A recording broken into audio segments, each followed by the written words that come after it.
Ne vous inquiétez donc pas du lendemain, car le lendemain prendra soin de lui-même. À chaque jour suffit sa peine. Matthieu chapitre 6, verset 34. Écoute bien ceci. Si tu es en train de forcer quelque chose dans ta vie, de courir après ce qui semble s'éloigner, de te battre dans ton âme pour accélérer ce qui tarde à venir, sache que Dieu ne bénit pas ce qui est imposé par la peur. Dieu bénit ce qui est attendu dans la paix. Cette parole n'est pas un simple encouragement, c'est un message du ciel. Reste avec moi jusqu'à la fin, car une prière va t'être donnée, une clé spirituelle que tu ne dois pas manquer. Abonne-toi à cette chaîne. Aime cette vidéo si tu sens que le Saint-Esprit te parle déjà et surtout commande cette phrase. Je choisis d'attendre Dieu, pas mes émotions. Dans les Écritures, l'attente n'est jamais une faiblesse, mais un acte de foi. Le psaume 37, verset 7, nous exhorte. Garde le silence devant l'Éternel et espère en lui. Ne t'irrite pas contre celui qui réussit dans ses voies. Abraham a attendu la promesse. Joseph a été oublié en prison avant de devenir gouverneur. Même Jésus, fils de Dieu, n'a pas précipité son ministère. Il a patienté jusqu'à l'heure du Père. Pourtant aujourd'hui, nous vivons dans un monde qui glorifie l'urgence, la vitesse, l'instantané. Forcer les choses est devenu un réflexe charnel, mais dans le royaume de Dieu, la paix précède la bénédiction. Ce que tu forces n'est pas toujours ce que Dieu approuve. Le silence et la patience sont des armes invisibles dans la main des enfants de Dieu. Apprendre à attendre, c'est apprendre à faire confiance à celui qui tient les temps entre ses mains. Maintenant, entre dans un espace plus profond. L'Esprit de Dieu va te révéler sept fondements invisibles. Sept clés spirituelles que l'homme pressé ignore, mais que le croyant mu chérit. Ne te contente pas d'écouter. Absorbe chaque parole, car ce que tu vas entendre pourrait bien t'éloigner de l'épuisement et te rapprocher du rythme divin. Le premier principe que tu dois comprendre pour cesser de forcer, c'est que le silence de Dieu n'est pas un refus. Le croyant impatient croit souvent que le ciel se tait parce que la bénédiction est bloquée. Mais dans l'histoire biblique, chaque grande réponse de Dieu a été précédée par une période d'attente silencieuse. Dieu s'est tu pendant 400 ans entre l'Ancien et le Nouveau Testament. Mais ce silence préparait l'avènement du Messie.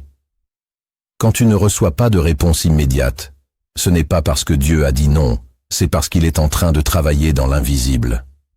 Ce que tu vois comme une absence est parfois un acte de protection. Dieu ne veut pas te livrer à une bénédiction que ton cœur ne saurait porter. Il préfère te taire aujourd'hui pour mieux te parler demain. Ce silence n'est donc pas une punition, mais une incubation divine. Le ciel observe, ajuste, réorganise, et pendant ce temps, il te demande de faire confiance. Cesse de forcer les portes que Dieu a fermées temporairement. Le silence de Dieu est le langage de l'espérance pour ceux qui savent t'écouter avec foi. Le deuxième principe que tu dois intégrer, c'est que ce que Dieu veut t'offrir ne sera jamais en contradiction avec ta paix intérieure. La chair désire souvent des choses brillantes, mais toxiques, rapides, mais vides, excitantes, mais destructrices. Elle veut conquérir sans discerner. Elle pousse à forcer, à courir, à rivaliser, à provoquer des ouvertures qui ne viennent pas de Dieu, mais l'Esprit agit autrement. Colossiens chapitre 3 verset 15 nous enseigne que la paix de Christ à laquelle vous avez été appelés pour former un seul corps règne dans vos cœurs. Quand une décision trouble ton âme, quand une relation vole ta sérénité, quand un projet t'arrache à ta communion avec Dieu, ce n'est pas une porte ouverte, c'est une alarme spirituelle.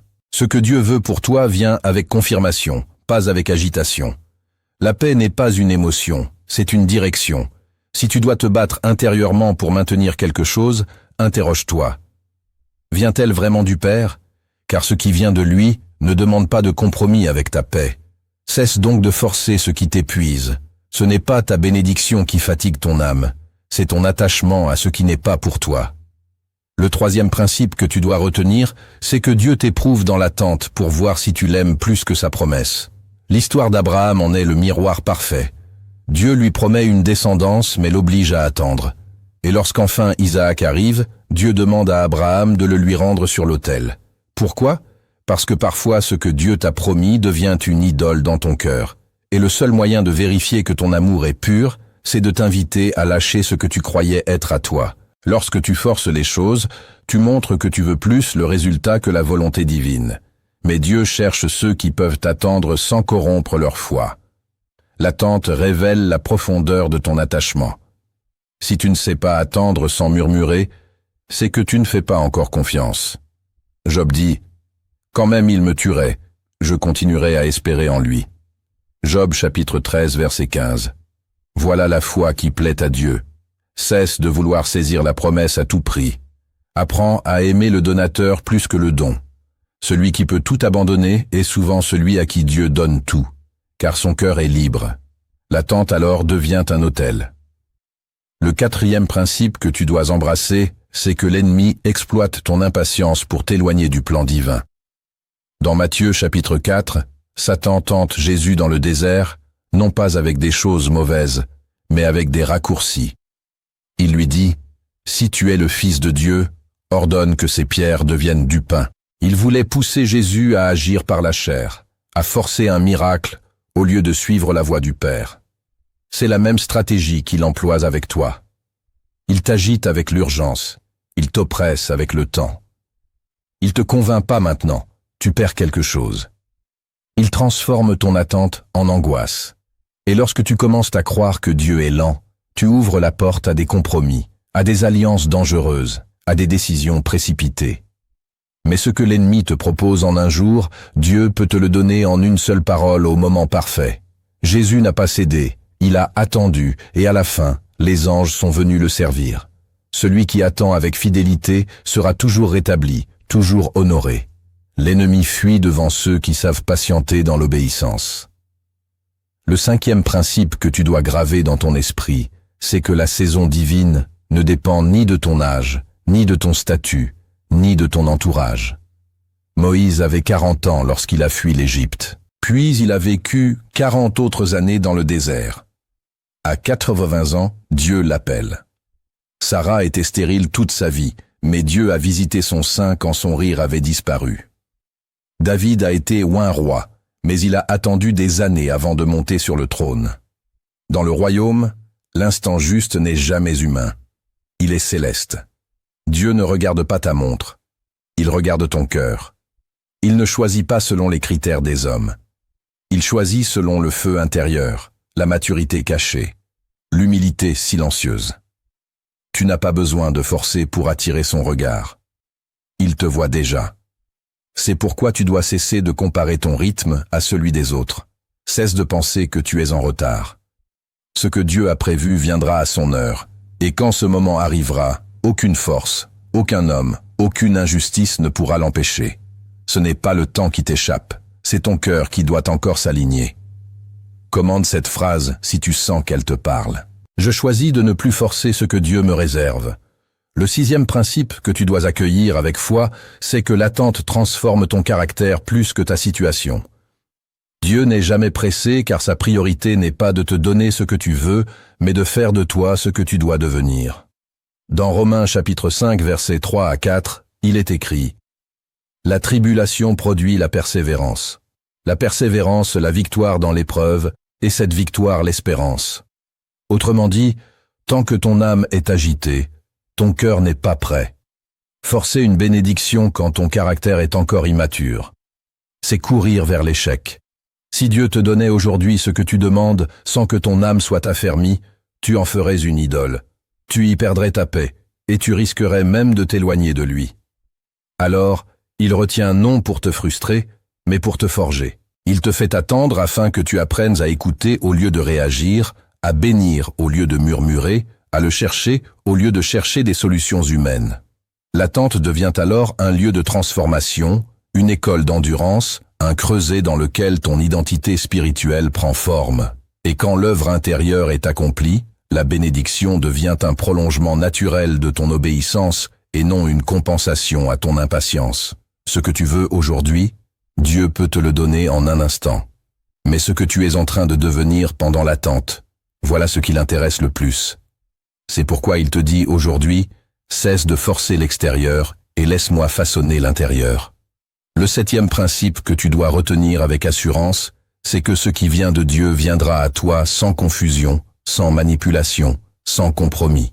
Ja chapitre 1 verset 17 nous enseigne toute grâce excellente et tout don parfait descendent d'en haut du Père des Lumières chez lequel il n'y a ni changement ni ombre de variation. Lorsque la chose vient vraiment du ciel, elle ne te demande pas de te tordre, de te cacher, de trahir ta foi, de changer qui tu es.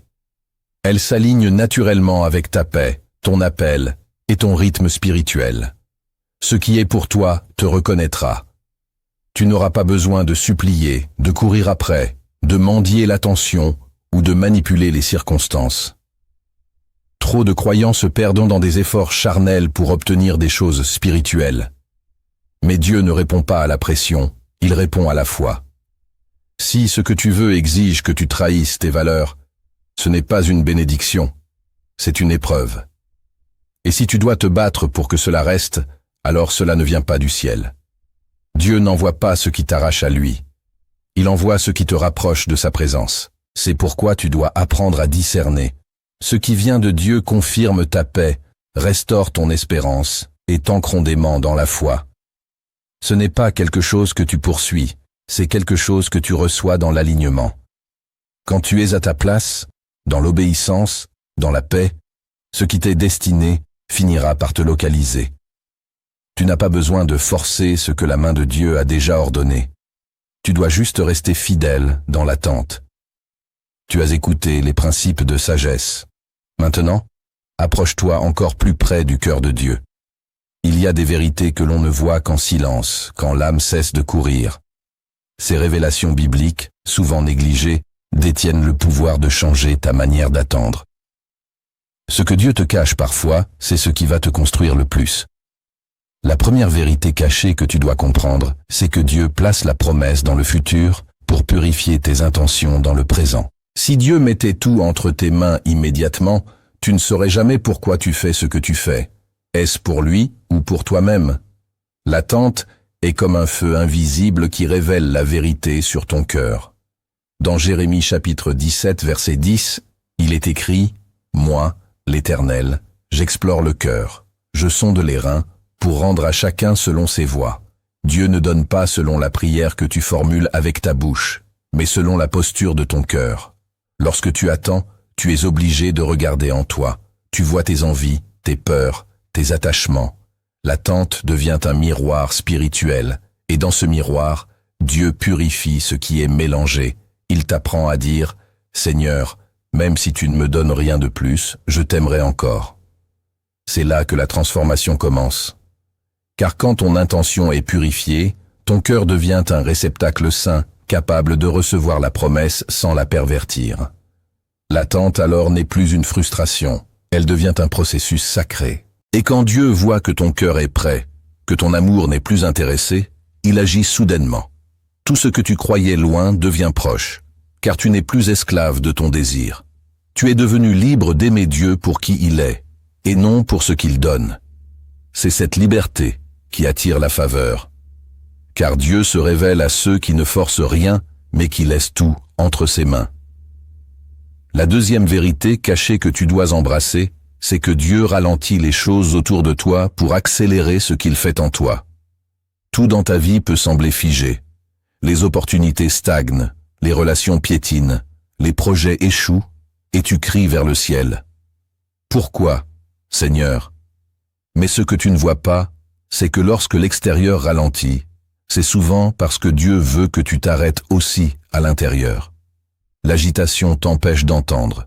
Le bruit t'éloigne de sa voix.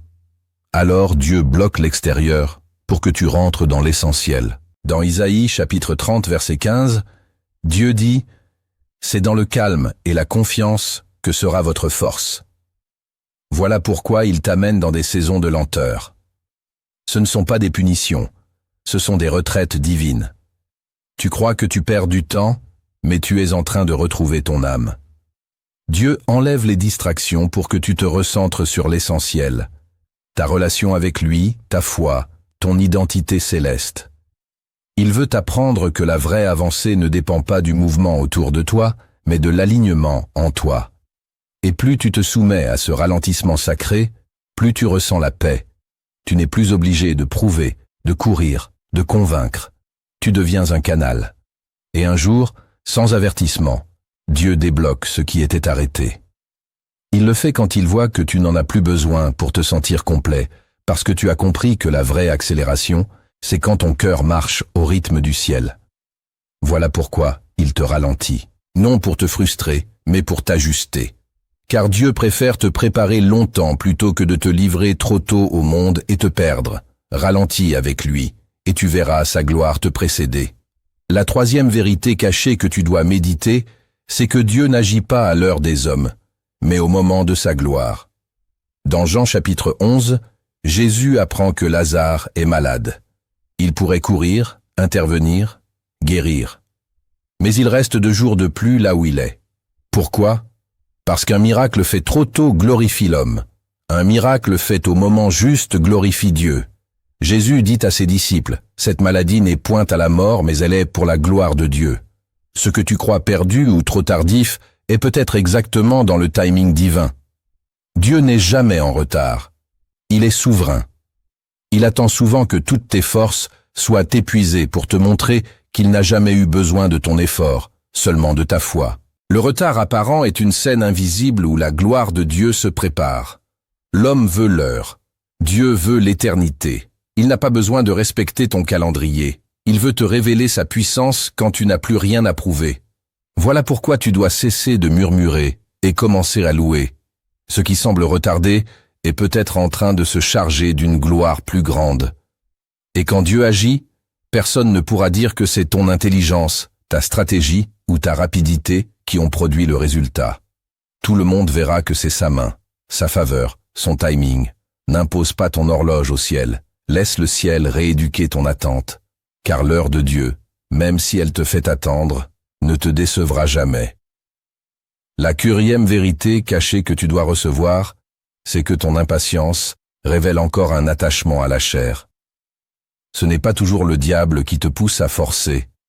Parfois, c'est simplement ton âme qui n'a pas encore été crucifiée avec Christ. Galates chapitre 5, verset 24 le dit clairement. Ceux qui sont à Jésus-Christ ont crucifié la chair avec ses passions et ses désirs. Forcer quelque chose, c'est dire à Dieu, « Ta volonté me fatigue, je veux la mienne. » Et cette rébellion douce, intérieure, silencieuse, est souvent masquée par des paroles pieuses. On prie, on jeûne, mais en réalité, on veut obliger Dieu à entrer dans notre plan. Et quand il ne répond pas, on s'irrite, on doute, on abandonne. Voilà pourquoi l'attente est un test de mort à soi. Celui qui est crucifié avec Christ ne réclame pas. Il obéit, il ne manipule pas. Il s'abandonne, il ne presse pas Dieu. Il s'aligne à lui. Plus tu meurs à toi, plus tu vis par l'Esprit. Et plus tu vis par l'Esprit, moins tu ressens le besoin de forcer. Tu apprends à marcher dans la foi, non le contrôle. Tu laisses Dieu définir le quoi, le quand, le comment, et cela devient ta paix. Car tu n'as plus besoin que les choses aillent vite.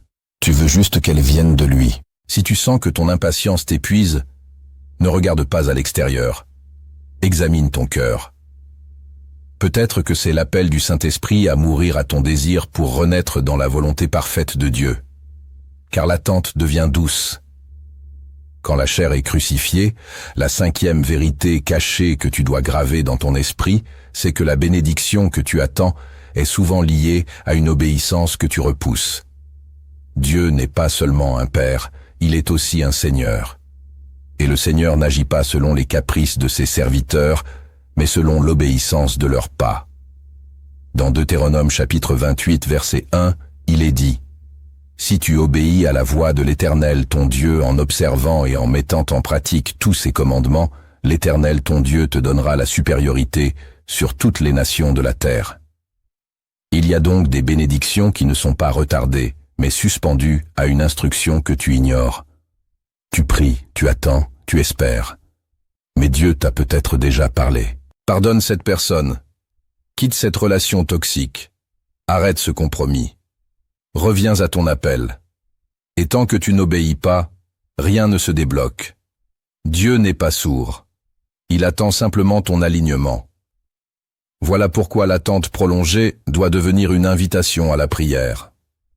Non pas pour supplier, mais pour demander, Seigneur, quelle est l'obéissance que j'ai négligée.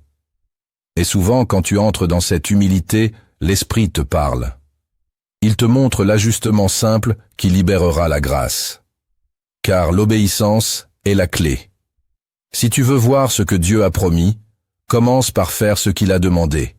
Et maintenant, si cette vérité t'a touché, partage cette vidéo à quelqu'un qui attend sans comprendre. Elle a peut-être besoin d'entendre ce que toi tu viens de recevoir. La 6e vérité cachée que tu dois accepter avec foi, c'est que Dieu te protège parfois en te faisant attendre. Ce que tu vois comme un refus est souvent une couverture divine. Tu crois que Dieu te retarde, mais il te sauve. Dans Exode chapitre 13, verset 17, il est dit que Dieu n'a pas conduit le peuple par le chemin le plus court, mais par le désert, de peur qu'ils ne se repentent et ne retournent en Égypte en voyant la guerre. Le chemin le plus rapide n'est pas toujours le plus sûr. Dieu connaît les batailles que tu n'es pas prêt à affronter. Il voit les pièges que tu ignores. Alors il ralentit, il contourne, il protège. Et toi, dans ton impatience, tu murmures. Pourquoi c'est si long?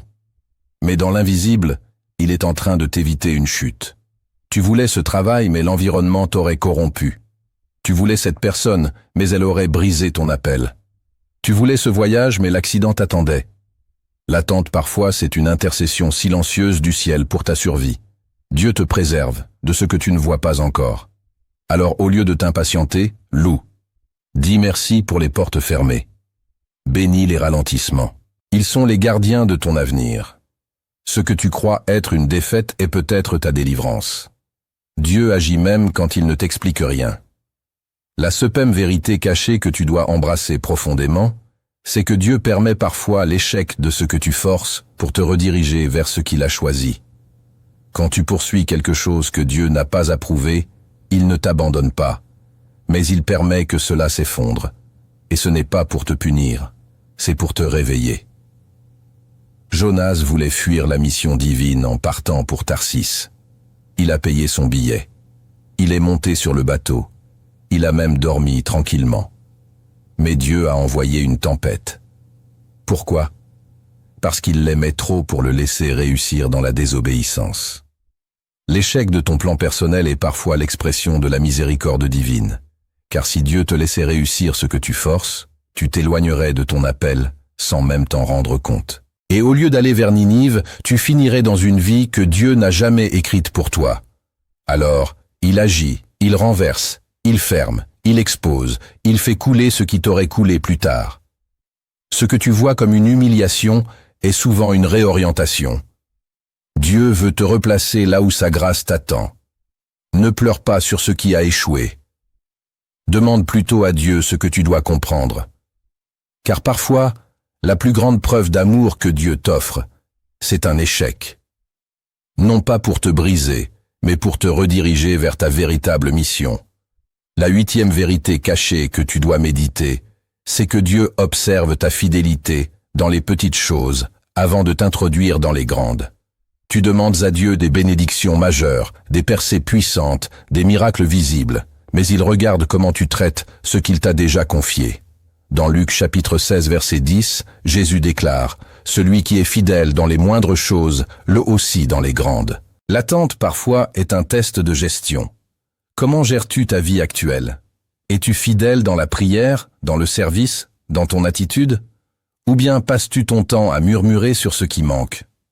Dieu n'investit pas dans l'ingratitude. Il cherche des gestionnaires du royaume, pas des mendiants spirituels. Et souvent la promotion vient discrètement quand tu commences à honorer ce que tu considérais comme petit. Le travail que tu méprises, la personne que tu ignores, la saison que tu détestes, contiennent peut-être les semences de ta prochaine élévation.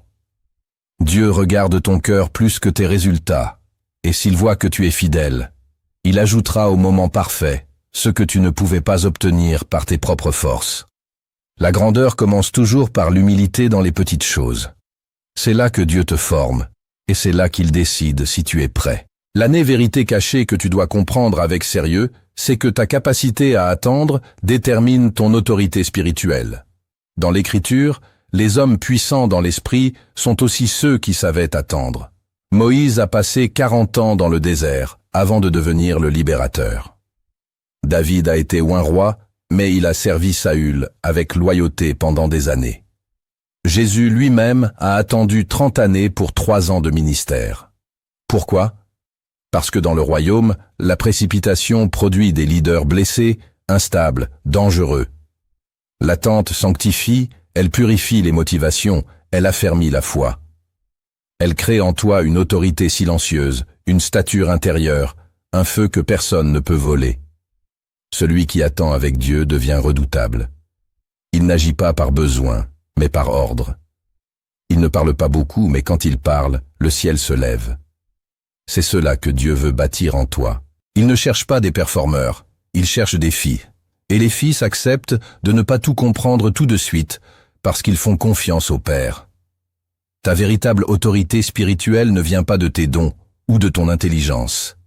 Elle vient de ta capacité à te soumettre au temps de Dieu, sans te détourner, sans murmurer, sans tricher.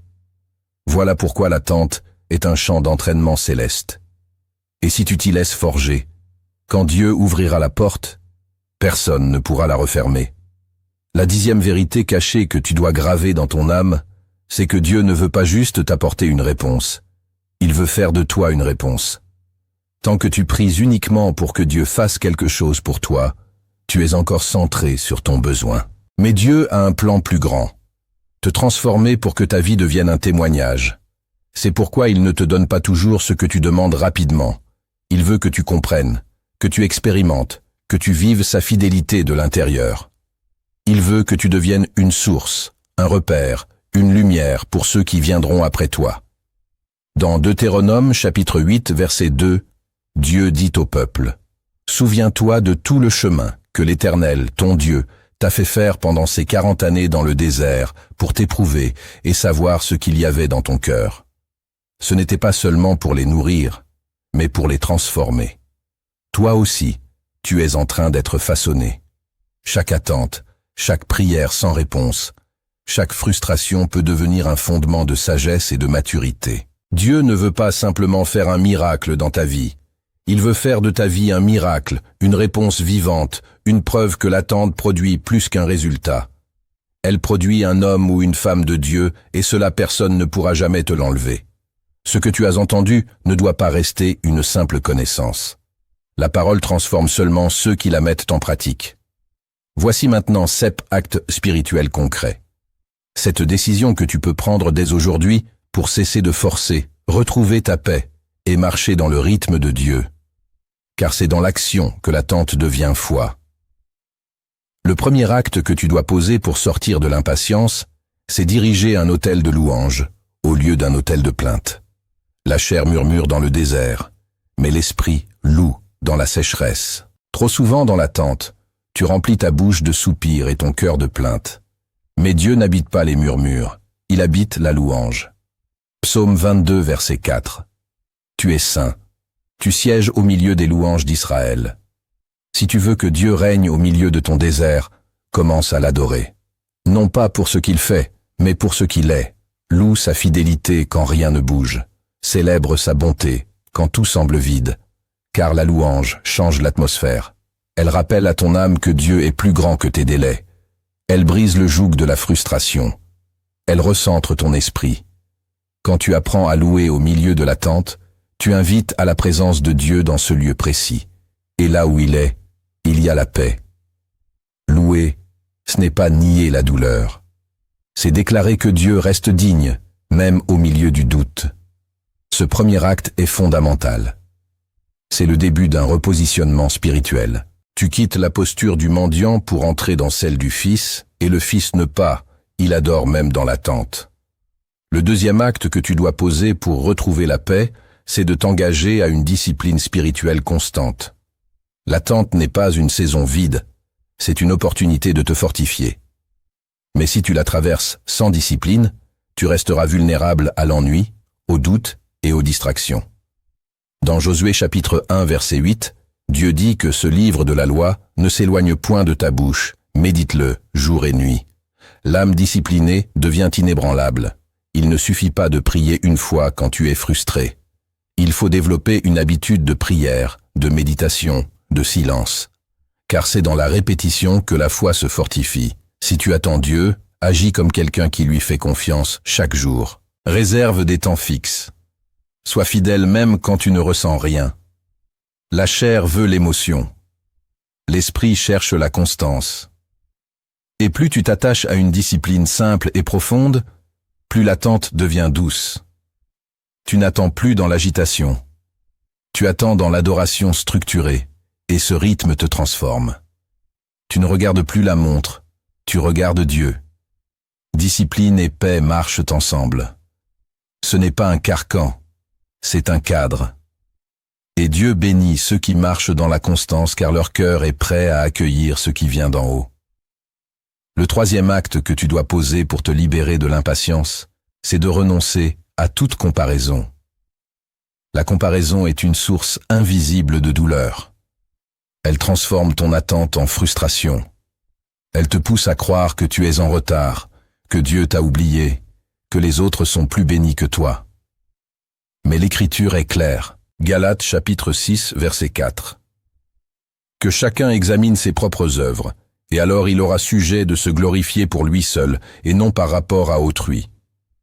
Tant que tu regardes à la vie des autres, tu seras aveugle à ce que Dieu fait dans la tienne. Et pire encore, tu risques de désirer ce qui ne t'est pas destiné.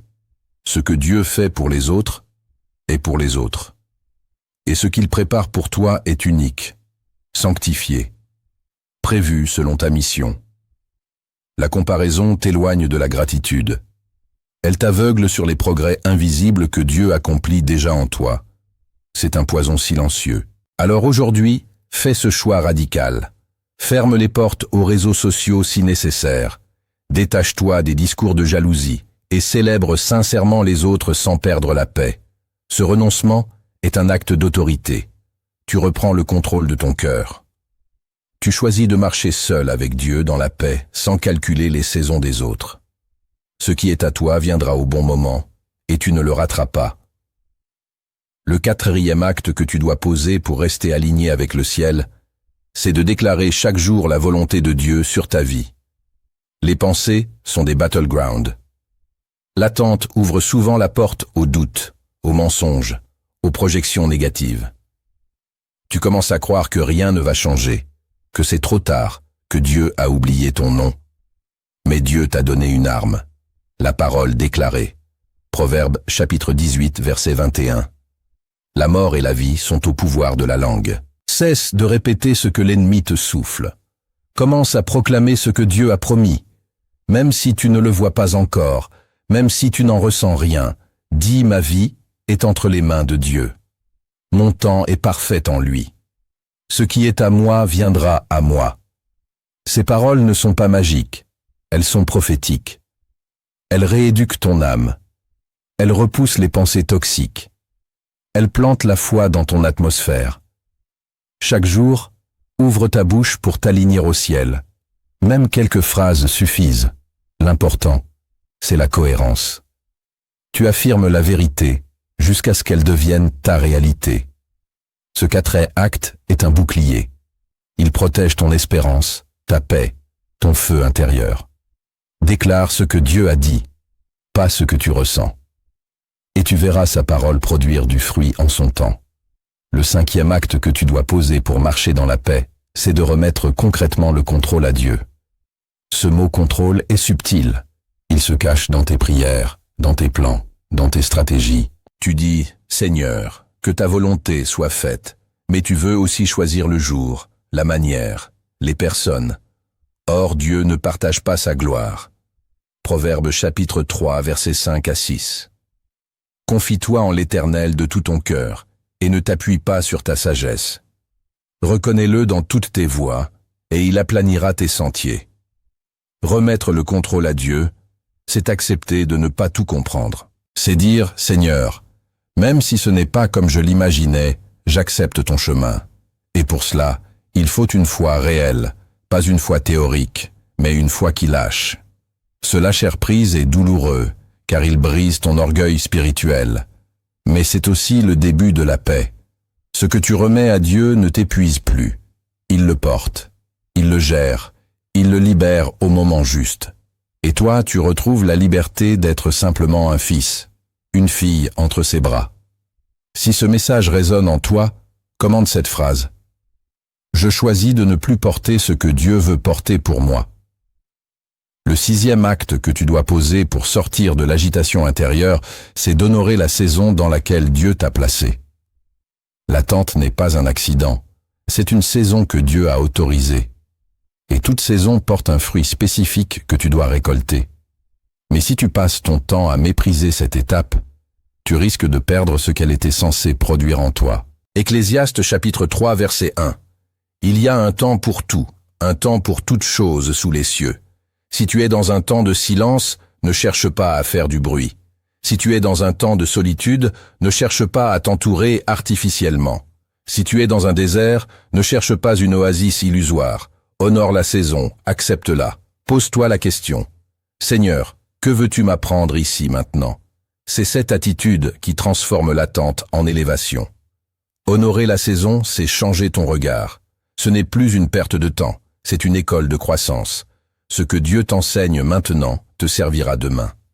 Il ne fait rien au hasard, même la lenteur est intentionnelle. Alors, au lieu de fuir cette étape, entre dedans pleinement.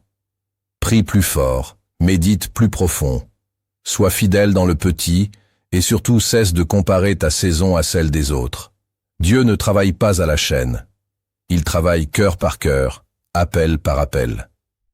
Et ta saison actuelle contient exactement ce qu'il te faut pour la suite. Tu ne peux pas récolter demain si tu méprises aujourd'hui. Chaque graine pousse dans sa terre, et ta terre, c'est ton présent. Honore-le. Le 7e acte que tu dois poser pour activer la promesse de Dieu, c'est de bénir activement ceux qui reçoivent ce que toi tu attends. C'est un des gestes les plus puissants et les plus difficiles. Car la chair veut se réjouir de ses propres percées, pas de celles des autres. Mais le royaume fonctionne à l'envers du monde. Dans Romains chapitre 12 verset 15, Paul dit « Réjouissez-vous avec ceux qui se réjouissent. Si tu apprends à bénir sincèrement ceux qui reçoivent avant toi, tu brises en toi l'amertume, l'orgueil et la jalousie. Et surtout, tu t'alignes au cœur du Père. Dieu te regarde. Il observe si tu peux te réjouir de la bénédiction de ton frère sans murmurer. Si tu peux dire « Seigneur, merci pour ce que tu fais pour elle, pour lui », cela me montre que tu agis encore. Cette bénédiction sincère est une semence, et Dieu récompense les cœurs qui savent célébrer les autres. Car s'il te voit fidèle dans l'amour, même quand tu n'as rien reçu, il sait que tu ne seras pas corrompu lorsque ce sera ton tour. Bénir dans l'attente, c'est prophétiser ton propre miracle. C'est dire ce que Dieu fait là-bas, il peut aussi le faire ici. Et cette foi attire la faveur. Car ce que tu célèbres chez les autres, Dieu le multiplie pour toi. Cesse donc de ruminer, applaudis avec le ciel, et tu verras que bientôt, c'est pour toi que les anges se réjouiront. Tu as entendu, tu as compris, tu as été exhorté. Mais maintenant, écoute cette histoire. Elle ne vient pas des hommes. Elle est inspirée d'en haut. Elle parle d'un homme ordinaire comme toi qui a appris à ne plus forcer et a découvert que le ciel agit toujours à l'heure exacte. Laisse cette parabole pénétrer ton esprit.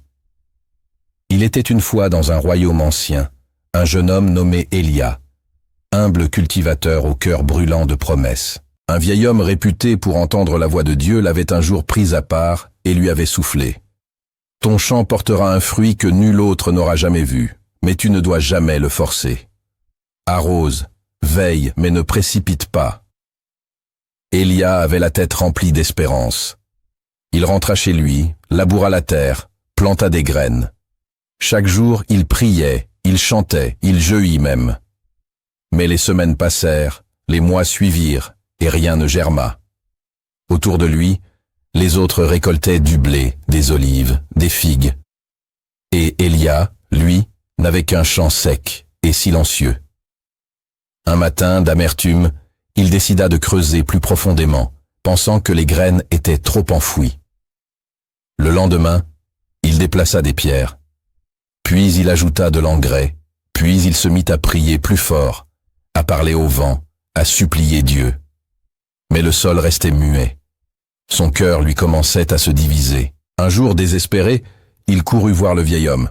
« Tu m'as menti, j'ai tout fait, j'ai semé, prié, travaillé, rien ne vient. » Le vieux le regarda avec compassion et lui tendit une cléphydre, un sablier ancien qu'il portait autour du cou. « C'est celle que j'ai enterrée dans ton champ le jour où je t'ai parlé. » Élia, abasourdi, courut au champ, creusa là où le vieil homme lui avait indiqué et il la retrouva. Mais il découvrit aussi quelque chose d'autre, une pousse fragile, discrète, qui venait de sortir de terre.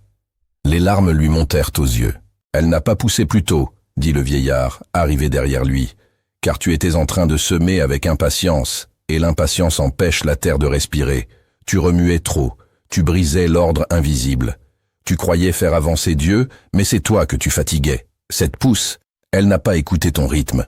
Elle a attendu l'heure du ciel. » Ia comprit. Il s'agenouilla, prit la cléphydre dans ses mains et dit « Plus jamais je ne presserai le temps de Dieu. Ce qui doit naître naîtra, pas quand je le décide, mais quand Dieu souffle. Ce que cette parabole te révèle, c'est que forcer la terre n'accélère pas la promesse. Tout comme Élia, tu peux prier, jeûner, t'agiter dans tous les sens. Si ton cœur reste dans la peur ou le contrôle, la promesse ne germera pas. Dieu n'a jamais demandé que tu le fasses bouger. Il a seulement demandé que tu sois fidèle. L'attente ne détruit pas la bénédiction, elle la sanctifie. Et parfois le ciel enterre en toi un sablier invisible pour que tu apprennes que tout ce qui est à toi viendra, mais jamais avant l'heure. La cléphydre oubliée, c'est le symbole de ta confiance. Elle doit rester dans la terre. Tu ne vis pas pour forcer, tu vis pour croire. Et lorsque ton cœur se calme, lorsque ta foi cesse de crier, la terre s'ouvre doucement et le fruit vient pur, intact et à l'heure parfaite du Père. Tu as entendu, tu as reçu, et peut-être que ton cœur est encore en lutte entre le désir d'avancer et la peur de t'arrêter. Mais comprends ceci, ce message n'est pas venu pour flatter ton intelligence, il est venu pour éveiller ton âme. Le Saint-Esprit t'appelle à sortir du cycle de la frustration, à déposer les armes de l'impatience et à choisir la paix de l'attente. Tu n'as plus besoin de forcer, tu n'as plus besoin de courir. Ce qui est à toi, si cela vient de Dieu, te localisera. Et s'il faut encore attendre, alors attends, mais attends avec foi, avec dignité, avec calme, avec louange. Ne laisse pas l'ennemi voler ce que tu as reçu aujourd'hui. Reviens à cette vidéo si nécessaire. Médite, déclare, prie et engage-toi à vivre différemment. Car Dieu n'a jamais abandonné ses promesses. C'est toi qui dois réapprendre à respirer au rythme du ciel. Et si ce message t'a parlé, si le Saint-Esprit a touché ton cœur, alors je t'invite à poser 3 actes simples mais puissants. Le premier, c'est de t'abonner à cette chaîne, si ce n'est pas encore fait. Pas pour un chiffre, mais pour rester connecté à la voix de Dieu à travers ces messages. Le deuxième, c'est de liker cette vidéo pour briser l'ombre du silence et dire au ciel « J'ai reçu ». Et le troisième, c'est de partager cette vidéo à quelqu'un qui attend, qui s'épuise, qui doute et qui a besoin de cette lumière. Car tu peux être le canal par lequel Dieu répondra à une autre vie. Et maintenant, entre dans un moment sacré. Ce n'est pas une simple conclusion, c'est une prière profonde, vivante, prophétique. Elle va pénétrer les fissures de ton cœur. Et si tu ouvres ton esprit, elle peut déclencher une paix que tu n'as jamais connue. Prépare-toi. Là où tu es, ferme les yeux si tu peux. Détache-toi de tout ce qui t'agite. Cette prière n'est pas un rituel, c'est une conversation d'âme à esprit, une élévation de ton cœur vers le trône du Père. Laisse chaque mot descendre comme une pluie douce sur ta sécheresse. Que cette prière marque un tournant dans ta manière d'attendre. Père, je te prie maintenant pour cette personne qui regarde cette vidéo. Cette âme unique que tu as créée, formée, choisie et appelée par son nom. Tu la vois telle qu'elle est, non pas comme les autres l'aperçoivent, mais dans la vérité nue de son cœur. Tu connais ses cicatrices, ses pensées les plus profondes, ses prières murmurées dans le secret, ses larmes retenues dans l'obscurité de sa chambre, ses combats quotidiens qu'elle affronte en silence. Tu sais, Seigneur, qu'elle est fatiguée. Fatiguée d'attendre, fatiguée de croire, fatiguée de forcer des portes qui ne s'ouvrent pas, fatiguée de tout faire correctement et de ne rien voir changer. Elle a peut-être le sourire devant les autres, mais à l'intérieur, elle se sent perdue, blessée, éteinte, confuse, épuisée. Elle a donné, pardonné, semé, espéré, mais l'écho de sa foi semble parfois se perdre dans le vide. Alors aujourd'hui, je te la confie entièrement, Seigneur.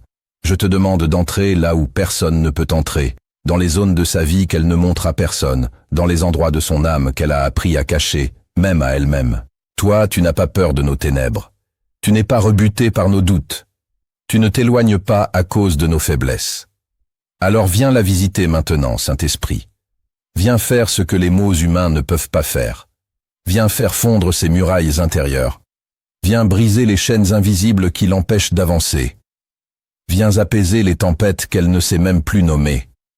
Je te prie pour son passé, pour toutes les blessures non cicatrisées, pour les trahisons qu'elle n'a jamais comprises, pour les silences qui l'ont marquée plus fort que des cris, pour les pertes qu'elle n'a pas su pleurer. Viens la libérer des souvenirs toxiques. Viens effacer les empreintes du rejet, de l'abandon, de l'humiliation. Viens restaurer son identité là où elle s'est brisée.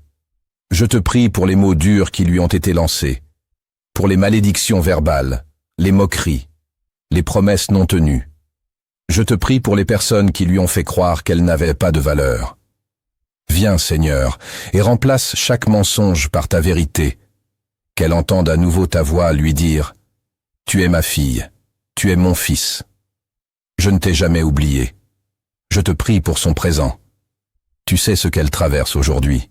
Tu connais les factures qu'elle ne sait plus comment payer, les décisions difficiles qu'elle reporte, les conflits familiaux qui l'éreintent, les amitiés brisées, les incompréhensions, les attentes interminables.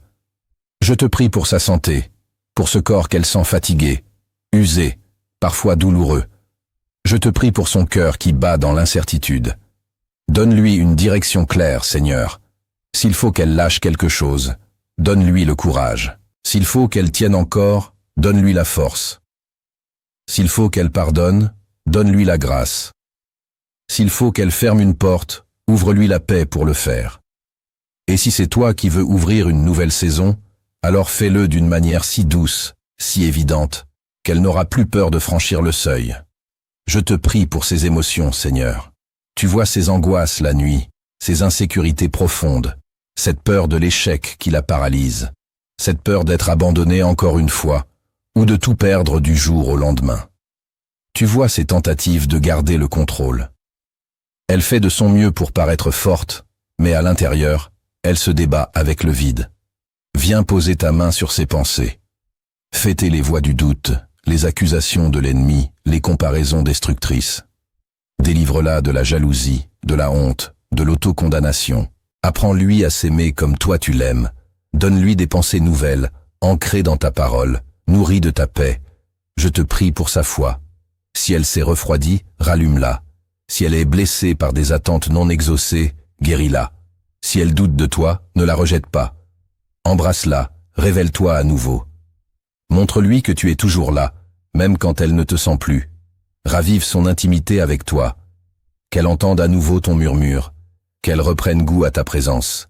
Qu'elle retrouve la joie de simplement s'asseoir à tes pieds, sans rien demander, juste pour te regarder.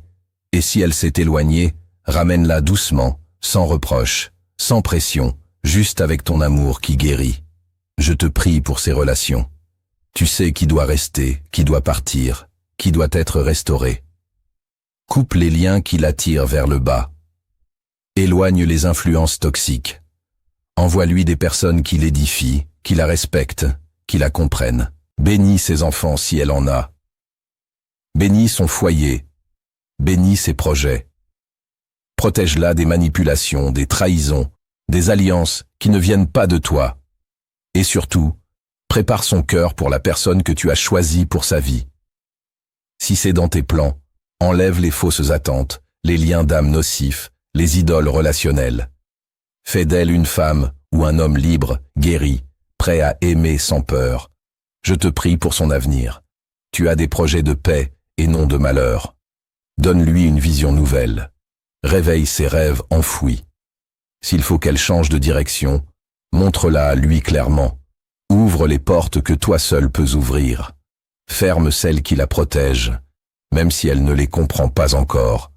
Bénis son travail, ses finances, ses études, ses engagements. Sème la faveur autour d'elle, place des opportunités inattendues sur son chemin, et surtout que tout ce qui s'en vient la rapproche de toi. Pas seulement du succès, mais de la sanctification.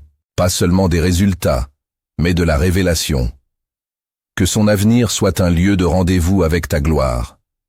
Je te prie pour sa vie spirituelle. Qu'elle découvre qui elle est en Christ. Qu'elle marche dans son autorité. Qu'elle ne soit plus une spectatrice, mais une participante active de ton royaume. Révèle-lui ses dons, son appel, sa place dans ton œuvre. Qu'elle devienne une source pour d'autres. Qu'elle brille même discrètement, mais remplis-la de sagesse, de discernement, de feu. Que chaque épreuve devienne un autel, que chaque attente devienne un témoignage, et que dans tout cela, elle ne perde jamais la tendresse de ton regard. Père, fais en elle ce que nul homme ne peut faire. Transforme-la, relève-la, stabilise-la. S'il faut qu'elle recommence à zéro, donne-lui la foi. S'il faut qu'elle attende encore, donne-lui la paix. S'il faut qu'elle se taise, donne-lui la sagesse. Et s'il faut qu'elle parle, donne-lui l'audace. Mais quoi qu'il arrive, qu'elle ne doute jamais d'une chose. Tu es avec elle. Tu l'aimes, tu la vois, tu l'entends, tu l'attends, et ton plan est encore en marche. Maintenant, je te la confie entièrement pour aujourd'hui, pour demain, pour l'éternité. Au nom puissant de Jésus-Christ. Amen.